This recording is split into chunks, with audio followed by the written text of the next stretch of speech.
Boa noite, queridos amigos e amigas do Centro Espírita Antônio Martins.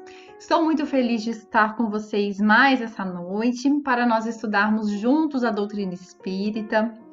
Rogo desde já as bênçãos do nosso Mestre Jesus e da espiritualidade amiga para que nos ampare, nos ilumine, nos ajude o entendimento. Essa noite nós estudaremos juntos o tríplice aspecto da doutrina espírita. E para isso, eu optei por fazer uma nova abordagem, uma nova visão desse tríplice aspecto, com breves análises do Evangelho de Jesus, né? Porque esse tema normalmente é um tema já bem explorado, né? Pelas casas espíritas, já bem estudado. E eu achei por bem dar um outro enfoque, um outro olhar, né? Procurar dentro do Evangelho do nosso Senhor Jesus Cristo, aonde que estão esses tríplices aspectos. Eu espero que vocês gostem. Para isso, eu utilizei alguns livros. Vou passar para vocês desde já a bibliografia que eu utilizei. Utilizei o livro A Gênese, do Kardec, o livro Que é o Espiritismo, também de Kardec, o livro O Consolador, que é um livro de Emmanuel, psicografado pelo Chico, que trata muito fielmente, né, de várias questões que tocam a esse tríplice aspecto da doutrina espírita. Utilizei o livro O Espírito do Cristianismo, que é um livro que eu tinha aqui na minha casa já há bastante tempo, mas que eu ainda não conhecia. É de Cairbar Schutel, e ele fala de várias passagens da vida de Jesus, muito interessante. Utilizei o livro Boa Nova, de Humberto de Campos, e também o livro Primícias do Reino, de Amélia Rodrigues, psicografado pelo Divaldo. Então, o objetivo desse estudo, né, vai ser justamente enxergar esse tríplice aspecto de uma maneira diferente, dentro do Evangelho de Jesus. E para introduzir o nosso tema, eu gostaria de ler para vocês uma mensagem de Emmanuel que ele deu em uma reunião lá no Grupo Espírita Luiz Gonzaga, quando eles foram psicografar esse livro O Consolador. Perguntaram para Emmanuel se o Espiritismo, né, na feição de Consolador prometido pelo próprio Cristo, entre esses aspectos, né, o aspecto científico, filosófico e religioso, qual deles seria o maior? Vamos ver o que Emmanuel respondeu. A ciência e a filosofia vinculam à Terra essa figura simbólica. Porém, a religião é o ângulo divino que liga ao céu. No seu aspecto científico e filosófico, a doutrina será sempre um campo nobre de investigações humanas, como outros movimentos coletivos de natureza intelectual, que visam o aperfeiçoamento da humanidade. No aspecto religioso, todavia, repousa a sua grandeza divina, por constituir a restauração do Evangelho de Jesus Cristo, estabelecendo a renovação definitiva do homem para a grandeza do seu imenso futuro espiritual. Então, com base nessa afirmação de Emmanuel, nós temos que o tríplice aspecto da doutrina espírita é visto, então, como ciência, né? O espiritismo visto como ciência, a demonstração experimental da existência da alma, da imortalidade da alma, né? É visto como filosofia, por que nós estamos aqui, qual é a finalidade da vida, por que as coisas são como são, e principalmente, né, como religião, para realizar a transformação moral do homem, com base no cristianismo primitivo, o cristianismo ensinado por Jesus enquanto ele esteve conosco, né? Sem todas aquelas alterações que nós tivemos através de todos os séculos, né? E com base nesse triângulo de forças espirituais, passamos a fazer uma breve análise comparativa entre os ensinamentos de Kardec, né, na codificação espírita, e os fatos vivenciados pelo mestre durante a sua vida aqui na Terra. Nós conseguimos perceber a ciência, a filosofia e a religião e a religiosidade nos atos e ensinamentos da vida de Jesus? Vejamos o que Kardec nos diz com relação ao Espiritismo ciência. O Espiritismo é, ao mesmo tempo, uma ciência de observação e uma doutrina filosófica. Como ciência prática, ele consiste nas relações que se estabelecem entre nós e os espíritos. Gabriel Delany complementa esse conceito. Ele diz para nós assim: o espiritismo é uma ciência cujo fim é a demonstração experimental da existência da alma e sua imortalidade, por meio de comunicações com aqueles aos quais impropriamente tem sido chamado de mortos, impropriamente porque estão vivos. Então, como o estudo da mediunidade, né, e todas as relações que nós temos entre o mundo físico e o mundo espiritual, essas relações são estudadas pelo Espiritismo ciência, né? Aqui é importante frisar que Jesus, ele manejava com maestria todas as ciências fundamentais e não somente a ciência de relacionar-se com a espiritualidade, tanto com a espiritualidade superior, né, com o próprio Deus, com o próprio Criador, e quanto à espiritualidade inferior, né, nós aqui que estávamos na época, né, encarnados ou desencarnados. Então, Emmanuel faz uma análise muito interessante no livro Consolador dessas ciências, né? Jesus, a química e a física modernas, que estudam a ação íntima entre os corpos, suas relações entre si, suas propriedades, ainda hoje não criaram os fenômenos químicos, apenas copiaram as associações que existiam na natureza. E nós estamos ainda muito distantes do manejo que Jesus fazia da química e da física, enquanto ele esteve aqui com a gente, né? Então, seria um aspecto científico mesmo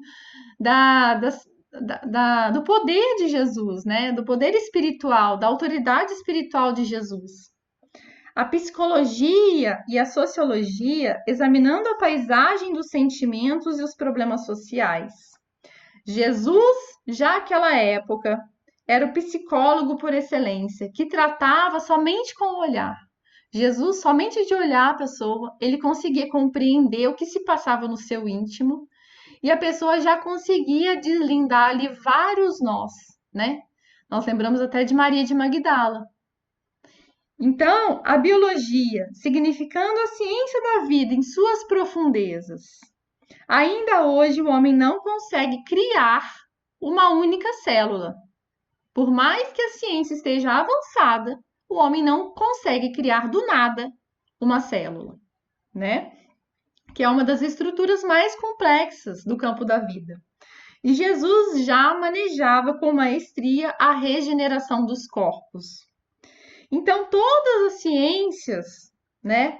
Hoje, Emmanuel nos diz que estão encarceradas pelo materialismo, mas que chegará um dia em que todas essas ciências que nós temos hoje, elas se libertarão, elas enxergarão a necessidade de compreenderem a Deus, de aceitarem a divindade, né?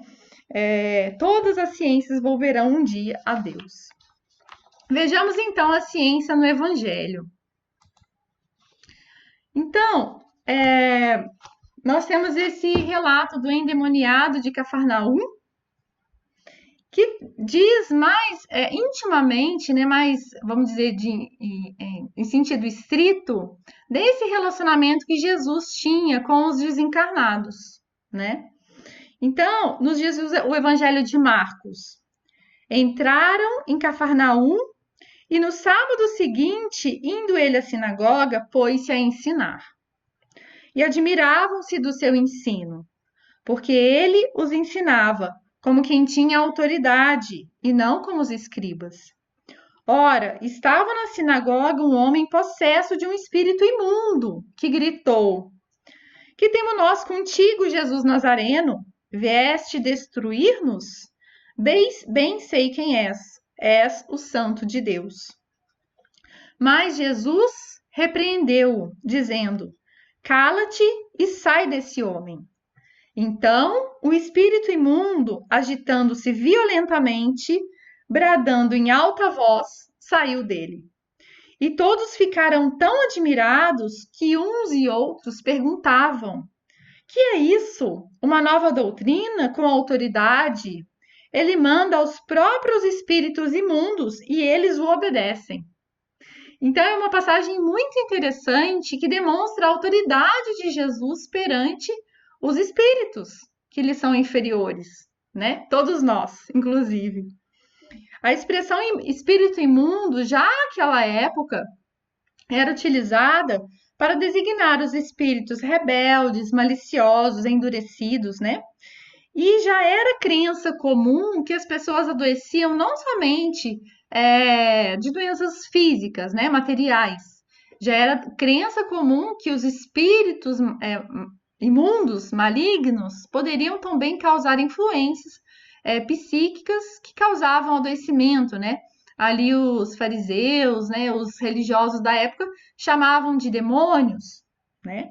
Então, é de notar que a pregação de Jesus produzia um efeito tão forte nesses espíritos que, às vezes, mesmo sem o mestre lhes dirigir a palavra diretamente, eles já protestavam contra a ação neutralizante que Jesus exercia, né? Eles conheciam Jesus, sabiam ser ele o enviado de Deus. Aí, apesar de não seguir os seus ensinamentos, eles o respeitavam profundamente. Olha que interessante. É um aspecto, né, científico que comprova a mediunidade extrema e magnífica do nosso mestre. Uma outra passagem que eu achei muito interessante também é a multiplicação dos pães, né? E aí, no caso, essa passagem, ela trata do aspecto científico numa visão um pouco mais ampliada, né? Não necessariamente do relacionamento com os desencarnados. Nos diz o Evangelho de Lucas: Jesus, levando os apóstolos consigo, retirou-se à parte para uma cidade chamada Betsaida. Mas ao saber disso, a multidão seguiu, e Jesus, acolhendo-a, falava do reino de Deus. E sarava os que necessitavam de cura. O dia começava a declinar, e aproximando-se de Jesus os 12, disseram: despede a multidão, para que, indo às aldeias e aos sítios vizinhos, se hospedem e achem alimento, pois estamos aqui em um lugar deserto. Ou seja, eles não tinham comida para dar para as pessoas. Ele, porém, lhes disse: dai-lhes vós de comer. Responderam os discípulos: não temos mais do que 5 pães e 2 peixes, a não ser que devamos ir comprar comida para todo esse povo, pois eram quase 5.000 homens. Então disse aos seus discípulos: fazei-os sentar em turma de 50 cada uma. Assim o fizeram e mandaram todos sentar-se. E Jesus tomou os 5 pães e os 2 peixes, e erguendo os olhos para o céu, os abençoou e partiu. E entregou-os aos discípulos para que os distribuíssem à multidão. Todos comeram e se fartaram. E foram levantados 12 cestos de pedaços que lhes sobejaram. Ou seja, depois da multiplicação dos pães e dos peixes, ainda sobraram 12 cestos, né? Então, foi uma quantidade imensa de peixes e de pães que Jesus multiplicou nessa oportunidade. E Caibá Chuta comenta nessa passagem que esses fatos sempre foram muito controversos, né? A ciência sempre negou de pronto, porque não consegue compreender, e as religiões, de maneira geral, sempre aceitaram cegamente, né? Sem tentarem entender a passagem à luz da razão, né? Então, a religião aceita como um milagre, como sobrenatural, e a ciência nega, pois não pode ainda reproduzir o que foi feito naquela época. O fato é que hoje nós sabemos, né? Todos nós sabemos que a matéria nada mais é do que condensação de energia, né? E que o fenômeno de materialização e desmaterialização são princípios físicos do próprio universo. Nós temos exemplos, né, na nossa doutrina de materialização, desmaterialização. O próprio Divaldo recebeu uma flor linda lá da irmã Sheila, né, durante a sua visita. O Chico teve muitos e muitos episódios de materialização e desmaterialização. A nossa literatura espírita está repleta desses fenômenos, né? E nesse caso, o Caibar, olha só o que ele comenta. Seria então ousada, como hipótese de trabalho, a afirmação de ter Jesus, com a colaboração dos seus auxiliares espirituais e dos seus discípulos, que eram médiuns, materializado, confeccionado os pães com os elementos da natureza ao seu alcance? E se essa hipótese não se verificasse no caso vertente, não se poderia, em face dos fenômenos de transporte, cuja realidade é proclamada hoje em todos os países do mundo, afirmar que os pães da multiplicação foram também transportados para alimentar a multidão faminta, que naquela ocasião seguia o Mestre, arrebatada pelas consoladoras esperanças que ele a todos proporcionava? Onde está o milagre? Onde está o impossível na efetivação desses fenômenos? Então, hoje, à luz da doutrina espírita, nós já conseguimos enxergar o aspecto científico, né, dentre os milagres de Jesus, que nada mais são do que manipulações do fluido cósmico, da nossa energia, da energia que nos cerca. E para tratar de um segundo aspecto, né, do tríplice aspecto da doutrina espírita, nós temos o Espiritismo Filosofia. Kardec nos diz: Espiritismo é uma doutrina essencialmente filosófica. Quando o homem pergunta, interroga, quer saber o como e o porquê das coisas, dos fatos, dos acontecimentos, nasce a filosofia, que mostra o que são as coisas e por que as coisas são como são. Em verdade, o homem quer justificar-se a si mesmo e ao mundo. Nós queremos saber por que as coisas acontecem na nossa vida, né? Por que nós adoecemos? Por que os nossos familiares muitas vezes desencarnam antes de nós? Qual é a ordem das coisas, né? Os impactos que nós recebemos no nosso cotidiano, nos relacionamentos entre as pessoas. Por que eu tenho mais afinidade com fulano e não tenho afinidade com Beltrano? Né? Então, esses questionamentos, a filosofia espírita, ela vem nos solucionar, vem ao encontro desses questionamentos, né? Então, ele nos diz que o caráter filosófico do espiritismo está, portanto, no estudo que faz o homem, sobretudo o espírito, de seus problemas, de sua origem, de sua destinação. Esse estudo leva ao conhecimento do mecanismo das relações com o homem que vive na Terra, com aqueles que já se despediram dela temporariamente pela morte, estabelecendo as bases desse permanente relacionamento, e demonstra a existência inquestionável de algo que tudo cria e tudo comanda inteligentemente: Deus. Então, são questionamentos que nos levam ao raciocínio, que ampliam o nosso conhecimento e a nossa consciência, e que promovem a nossa transformação moral. O homem físico, ele está sempre ligado ao seu pretérito espiritual? É fatal o instante da morte? O que é o bem? O que é o mal? O que é realmente a virtude para Deus? Todas essas questões, elas são muito discutidas pelo Espiritismo, né?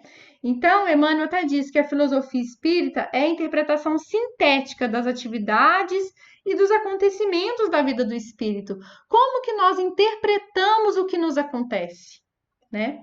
E Jesus, nesse nosso enfoque do estudo, né? Durante a sua estada aqui na Terra, ele não deixou de ensinar por um instante. Ele sempre promoveu a ampliação das consciências e dos entendimentos, né? a interpretação da vida por parte de todos aqueles discípulos e todas as pessoas que estiveram com ele foi imensamente ampliada, né? Então, eu vou trazer para vocês uma passagem do livro Boa Nova, né, onde Jesus conversava com Nicodemos. A lição a Nicodemos, ela trata essencialmente da questão da reencarnação, né? O Nicodemos vai ao encontro de Jesus e pergunta o que seria necessário para ele conhecer o reino de Deus. Nicodemos, então, muito confuso, não entendeu muito bem o que Jesus disse, né? E Jesus comentou com ele que para conhecer o reino de Deus era necessário que o homem nascesse de novo e tudo, a história você já conhece. Mas o que eu queria trazer aqui é o que Jesus explicou depois para um discípulo. Porque o discípulo ficou confuso, não entendeu muito bem a conversa entre Nicodemos e Jesus, né? Então Jesus diz para o discípulo, olha só: acaso não tenho ensinado, disse Jesus, que tem de chorar todo aquele que se transforma em instrumento de escândalo? Cada alma conduz consigo mesma o inferno ou o céu que edificou no âmago da consciência. Então, aqui nós já temos a lei de causa e efeito, né? Seria justo conceder-se uma segunda veste mais perfeita e mais bela ao espírito rebelde que estragou a primeira? Que diríamos da sabedoria de nosso Pai se faltasse as possibilidades mais preciosas aos que utilizaram na véspera para o roubo, para o assassínio e a destruição? Os que abusaram da túnica da riqueza vestirão depois a dos fâmulos e escravos mais humildes, como as mãos que feriram podem vir a ser cortadas. Então, no Evangelho de Jesus, a gente percebe a todo momento esses esclarecimentos. Os discípulos, né, à sua época, eles tinham o entendimento ainda muito limitado. Eles acreditavam que o reino de Deus era um reino físico, né? Ia ser assim uma cidade, Jesus ia ser o rei. Era tudo muito materializado, né? Eles não tinham uma compreensão, uma abstração que nós temos hoje. Então, Jesus, a todo momento, ele procurava abrir essas consciências, né? E agora, o último aspecto dessa tríade de forças espirituais é o espiritismo-religião. Nós trabalhamos para dar fé aos que nada creem, para espalhar uma crença que os torna melhores uns para com os outros, que lhes ensina a perdoar aos inimigos, ao se olharem como irmãos, sem distinção de raça, casta, seita, cor, opinião política ou religiosa. Numa palavra, uma crença que faz nascer o verdadeiro sentimento de caridade, de fraternidade e de deveres sociais. Então, essa fala de Kardec vai muito, né? Vai com certeza ao encontro do cristianismo primitivo, né? Jesus não veio ao mundo para que nós construíssemos templos de pedra, instituições humanas, que embora muito respeitáveis, ainda estamos muito distantes do sentimento cristão verdadeiro, né? Como ensinamento inicial e primitivo de Jesus. Então, Jesus veio para revolucionar os nossos sentimentos, principalmente. Nesse sentido, é que Emmanuel muitas vezes nos esclarece que religião verdadeira é a nossa entrega íntima a Deus e a sua sábia vontade, né? Mesmo que muitas e muitas vezes a nossa vontade não coincida com a vontade do Senhor. Isso acontece, né, gente? Então, na questão 260 do livro Consolador, é perguntado para Emmanuel: em face da ciência e da filosofia, como interpretar a religião nas atividades da vida? O que eles estão perguntando? Emmanuel, o que é religião no dia a dia? O que é religião na minha a segunda? Então, Emmanuel responde: religião é o sentimento divino, cujas exteriorizações são sempre o amor nas expressões mais sublimes. Então, é um sentimento sublime, cuja exteriorização é o amor. Enquanto a ciência e a filosofia operam no trabalho da experimentação e do raciocínio, a religião edifica e ilumina os sentimentos.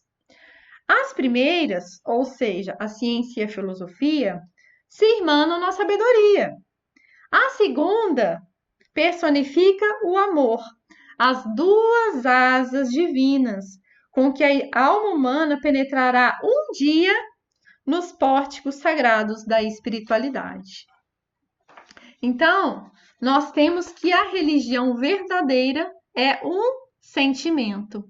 Tanto é que no Evangelho do nosso Senhor Jesus, a palavra mais repetida é o reino de Deus, que é justamente a nossa integração com o Criador.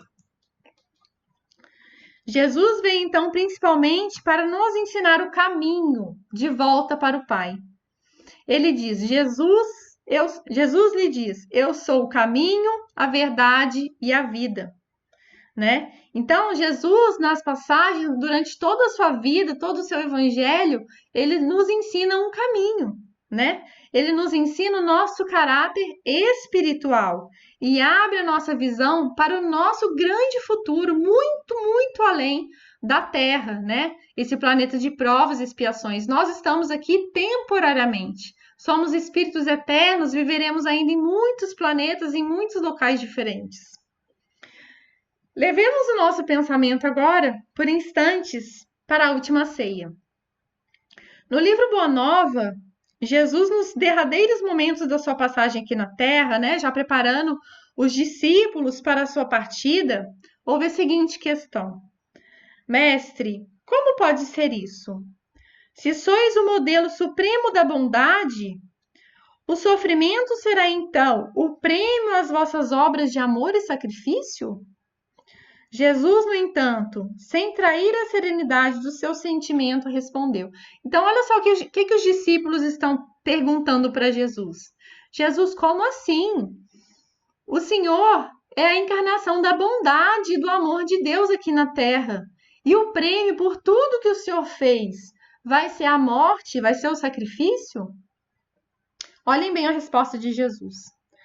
Eu vim ao mundo para o bom trabalho e não posso ter outra vontade senão a que corresponda aos sábios desígnios daquele que me enviou. Percebam a extrema fidelidade de Jesus a Deus. Além de tudo, minha ação se dirige aos que estão escravizados no cativeiro do sofrimento, do pecado, da expiação. Instituindo na terra a luta perene contra o mal, ou seja, Jesus veio lutar contra o mal que está dentro de nós mesmos. Tenho de dar o legítimo testemunho dos meus esforços. Na consideração de meus trabalhos, necessitamos ponderar que as palavras dos ensinos somente são justas quando seladas com a plena demonstração dos valores íntimos. Ou seja, Jesus não foi um filósofo comum. Ele precisou experimentar o caminho da dificuldade, o caminho da renúncia, né? Da solidão, do sofrimento, para que nós, quando chegarmos a nossa vez, nós tenhamos o Mestre como nossa luz, né? Acreditais que um náufrago pudesse sentir o conforto de um companheiro que apenas se limitasse a dirigir-lhe a voz amiga lá da praia em segurança? Para salvá-lo, será indispensável ensinar-lhe o melhor caminho de livrar-se da voragem destruidora, nunca tão só com exortações, mas atirando-se igualmente às ondas, partilhando dos mesmos perigos e sofrimentos. Então, Jesus esteve conosco nos mesmos perigos, né, de toda a materialidade que nos cerca e com os mesmos sofrimentos. O sofrimento da incompreensão, né, o sofrimento da ignorância, que às vezes nos cerca, todos os sofrimentos que nós podemos sofrer na nossa jornada espiritual, né? Aqui na Terra, até a nossa redenção, Jesus já sofreu e veio justamente para nos ensinar esse caminho. E para finalizar, eu gostaria de ler para vocês uma passagem muito bonita, né, de Emmanuel, que está no livro no Reformador, que se chama Espiritismo e Nós, né?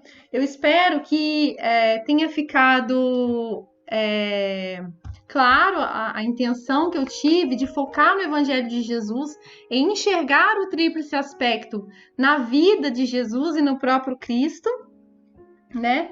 Que essa tríade de forças espirituais, elas estão conosco desde o início dos séculos, né? Desde os profetas, né? Que já realizavam curas, que já tinham sua mediunidade, conversavam com os espíritos, né? Alquimistas muitas vezes manejavam ali o magnetismo, né? A química, os filósofos, né? Sócrates, Platão. E Jesus, na verdade, representa o ápice dessa revelação, desse triângulo divino, né? Então, nessa mensagem, Emmanuel nos diz sobre a doutrina espírita. A doutrina espírita, revivendo o cristianismo puro, é a religião do esclarecimento livre.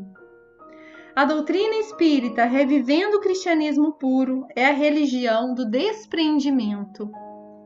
A doutrina espírita, revivendo o cristianismo puro, é a religião da solidariedade.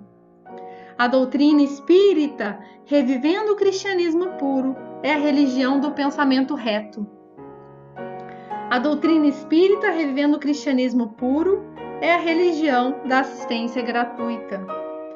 Todas as religiões são credoras de profundo respeito e de imensa gratidão pelos serviços que prestam à humanidade. Nós, porém, os espíritas encarnados e desencarnados, não podemos esquecer que somos chamados a reviver o cristianismo puro, a fim de que as leis do bem eterno funcionem na responsabilidade de cada consciência. Exortou-nos o Cristo: amai-vos uns aos outros como eu vos amei. E prometeu: conhecereis a verdade, e a verdade vos libertará. Proclamou Kardec: fora da caridade não há salvação. E esclareceu: fé verdadeira é aquela que pode encarar a razão face a face. Isso quer dizer que sem amor não haverá luz no caminho, e que sem caridade não existirá tranquilidade para ninguém. Mas esses mesmos enunciados significam igualmente que, sem justiça e sem lógica, os nossos melhores sentimentos podem transfigurar-se em meros caprichos do coração. Então, meus amigos, agradeço muito a paciência, a companhia de vocês, né? Espero que todos tenham compreendido o estudo, espero que tenha ficado claro e agradeço muito, viu, a companhia. Um grande beijo a todos, que o Mestre continue nos iluminando o caminho pela frente e que nós possamos realmente, né, viver o Espiritismo como cristianismo puro, como cristianismo primitivo, tá? Fiquem com Deus.